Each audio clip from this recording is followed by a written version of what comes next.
Salam sejahtera Malaysia, denyut nadi suara rakyat bergema di channel ini. Jangan lupa tekan butang subscribe, like dan share. Malaysia kita punya, cintai Malaysiaku, kita jaga kita.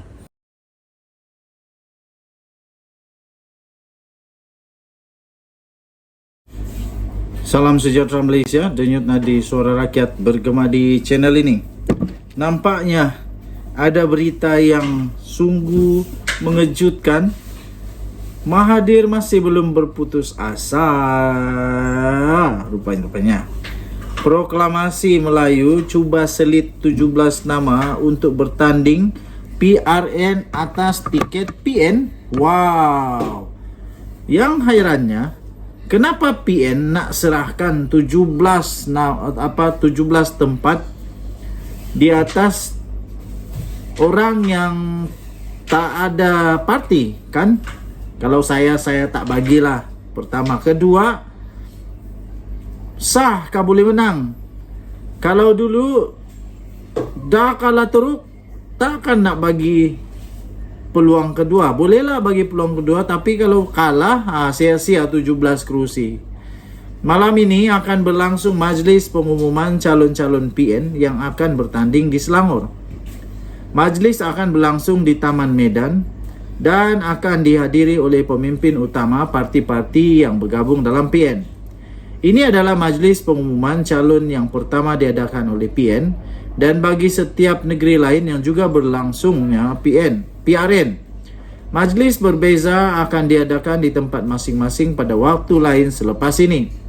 Dengan pengumuman calon malam ini, maka berakhirlah teka-teki siapa yang bertanding, siapa yang tercicir dan siapa yang terkeluar daripada senarai dalam usaha PN menawan negeri Selangor. Apa yang menarik dalam hal ini, sehari sebelum majlis di Selangor itu berlangsung, iaitu semalam seorang pemimpin kanan PN difahamkan telah didatangi oleh seorang utusan proklamasi Melayu yang diterajui oleh Tun Mahathir. Dalam perjumpaan tersebut, utusan proklamasi Melayu itu difahamkan telah menyampaikan senarai 17 nama kepada pemimpin kanan PN untuk diselit dan dimasukkan sebagai calon bagi sama-sama mewakili gabungan blok pembangkang dalam PRN di 6 negeri yang akan berlangsung nanti. Artinya bagi setiap negeri yang berlangsung PRN nanti, proklamasi Melayu cuba mahu meletakkan lebih kurang 3 calon mereka bagi setiap negeri. Difahamkan lagi bahawa disebut oleh utusan proklamasi Melayu itu bahawa senarai 17 nama itu ialah calon-calon yang dipilih dan telah dipersetujui sendiri oleh Tun Mahathir. Pemimpin kanan PN yang ditemui utusan proklamasi itu bagaimanapun dikatakan tidak memberi sebarang komitmen atas perkara tersebut. Malah beliau diberitakan menyebut kepada utusan proklamasi Melayu itu, kami pun tak habis bergaduh lagi bab calon ni, katanya. Makna kata dalam sibuk-sibuk bercakap soal Melayu, perlunya Melayu bersatu, Melayu akan terus terpinggir dan macam-macam lagi tentang Melayu. Rupa-rupanya yang diutamakan bagi proklamasi Melayu tetaplah juga kepentingan kerusi dalam pilihan raya. Tak turut bertanding tak bolehkah? Atau kalau nak bertanding juga, kenapa proklamasi Melayu tak guna kekuatan dan tiket sendiri? Mengapa mesti mahu menumpang kekuatan PN? Agak-agaknya apa jadi selepas ini jika tiada satu pun daripada 17 nama itu diterima oleh Perikatan Nasional? Ditulis oleh Sahbuddin Hussein, 26 Julai 2023, diterbitkan di sahbuddin.com.net. Denyut nadi suara rakyat bergema di channel ini. Jangan lupa tekan butang subscribe, like dan share. Malaysia kita punya, cintai Malaysia aku, kita jaga kita. Bye-bye. Salam sejahtera Malaysia, denyut nadi suara rakyat bergema di channel ini. Ini berita amat mengejutkan. Seluruh Malaysia pasti tak percaya dengan benda ni, tapi betul-betul terjadi. Pernahkah anda jumpa 38 juta wang tunai? 38 juta wang tunai. Pertama. Kedua, pernahkah anda melihat 200 kilogram emas? Wow! Huyo, kalau ini memang entah apa punya kaya lah. Tapi yang mengejutkan, seorang datuk ini ditahan. Datuk ini ditahan bersama dengan 38 juta wang tunai dan emas sebanyak 200 kg. Pihak berkuasa telah merampas wang tunai lebih daripada 38 juta ringgit Malaysia dan emas 200 kg emas 200 kg bernilai lebih 60 juta. Hoyo, lebih daripada 60 juta dan 17 kereta mewah daripada pengedar filem yang bergelar Datuk yang ditahan atas dakwaan pengubahan wang haram pada awal minggu ini. Kes berkenaan disiasat di bawah Akta SPRM 2009, Akta Pencegahan Pengubahan Wang Haram, Pencegahan Pembiayaan Keganasan dan Hasil daripada Aktiviti Haram, Akta Percukaian 1967 dan Akta Kastam 1967. Dalam satu kenyataan, Ketua Pesuruhjaya SPRM Azam Baki berkata, rampasan berkenaan adalah hasil operasi pasukan petugas agensi-agensi penguatkuasaan Malaysia, Multi Agency Task Force atau MATF yang diketuai oleh SPRM. Operasi pada Isnin itu telah melibatkan seramai 315 orang pegawai dan anggota daripada 6 agensi serta dijalankan di 34 lokasi sekitar Kuala Lumpur dan Selangor. Operasi itu dijalankan dengan kerjasama 6 agensi penguatkuasaan lain, iaitu Polis Diraja Malaysia, Jabatan Immigration Malaysia, Jabatan Kastam Diraja Malaysia, Bank Negara Malaysia, Lembaga Hasil Dalam Negeri dan Cyber Security Malaysia. Operasi yang diberi nama sebagai Ops 82S merupakan kes pertama yang dijalankan di bawah pasukan petugas MATF yang dipengerusikan sendiri oleh peguam negara menurut kenyataan itu. Menurut kenyataan itu lagi, dengan rampasan berkenaan, pihak berkuasa berjaya melumpuhkan satu sindiket rasuah, pecah amanah, penyeludupan barang-barang haram dan pengurangan cukai tidak sah.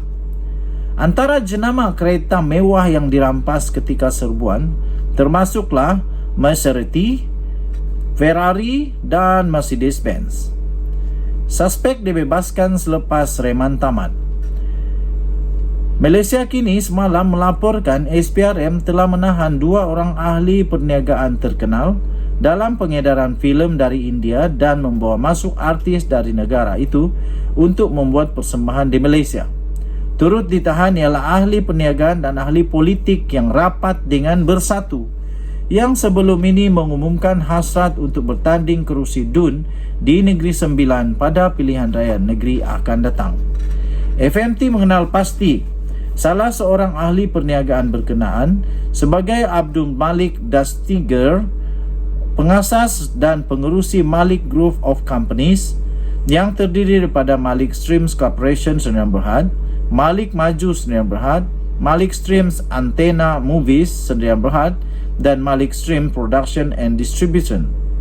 Sumber memberitahu Malaysia Kini bahawa Malik dan ahli politik berkenaan telah dibebaskan selepas permohonan lanjut tahanan reman ditolak oleh mahkamah hari ini. Ahli perniagaan kedua yang juga seorang lagi pengedar filem yang mengedarkan filem biografi Perdana Menteri Anwar Ibrahim, Anwar Untold Story, dijangka dibebaskan esok selepas disoal siasat, kata sumber itu. Dilaporkan juga bahawa SPRM akan memanggil bekas Menteri Kabinet untuk membantu siasatan berhubung perkara itu.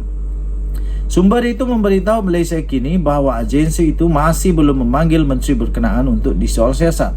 The Star awal hari ini mengenal pasti bekas menteri itu sebagai M. Saravanan yang menafikan sebarang pengetahuan mengenai perkara itu. Denyut nadi Suara Rakyat bergema di channel ini. Berita ini diterbitkan di malaysiakini.com bertarikh hari ini 26 Julai 2023 pukul 6 petang tadi. Kita jumpa lagi. Bye-bye. Salam sejahtera Malaysia. Denyut nadi suara rakyat bergema di channel ini. Selamat pagi tuan-tuan dan puan-puan yang dihormati sekalian. Orang-orang PAS nih dah habis modal kah? Aku pun tak faham. Mereka sudah habis modal kah? Mereka sudah habis modal kah untuk nak dikempenkan? Setiap kali kempen suka sangat nak bandingkan dengan orang punya tempat, orang lain. Yang itulah yang terjadi kepada Sanusi juga tahu. Apabila dia membandingkan negeri dia dengan negeri Selangor, sampai-sampai dia tak sedar telah memperlekeh Sultan Selangor, telah memperlekeh Agung juga, menghina Agung, menghina Sultan Selangor. Kali ini orang Pahang dah terjentik hatinya. Exco Kerajaan Pahang memang hangit. Memang tak boleh nak terima kenyataan daripada seorang pemimpin PAS yang pada ketika ceramahnya, oi, berani-berani saja nak samakan Kelantan, nak bandingkan Kelantan dengan Pahang. Apa hang ingat orang suka kah duk samakan negeri hang dengan negeri orang? Tapi yang paling syoknya, Exco Kerajaan Negeri Pahang akhirnya bersuara dan dia mendedahkan bahawa Kelantan itu liganya tak sama dengan Pahang. Pahang tak sama dengan Kelantan. Pahang jauh bezanya dengan Kelantan. Jadi tuan-tuan dan puan-puan,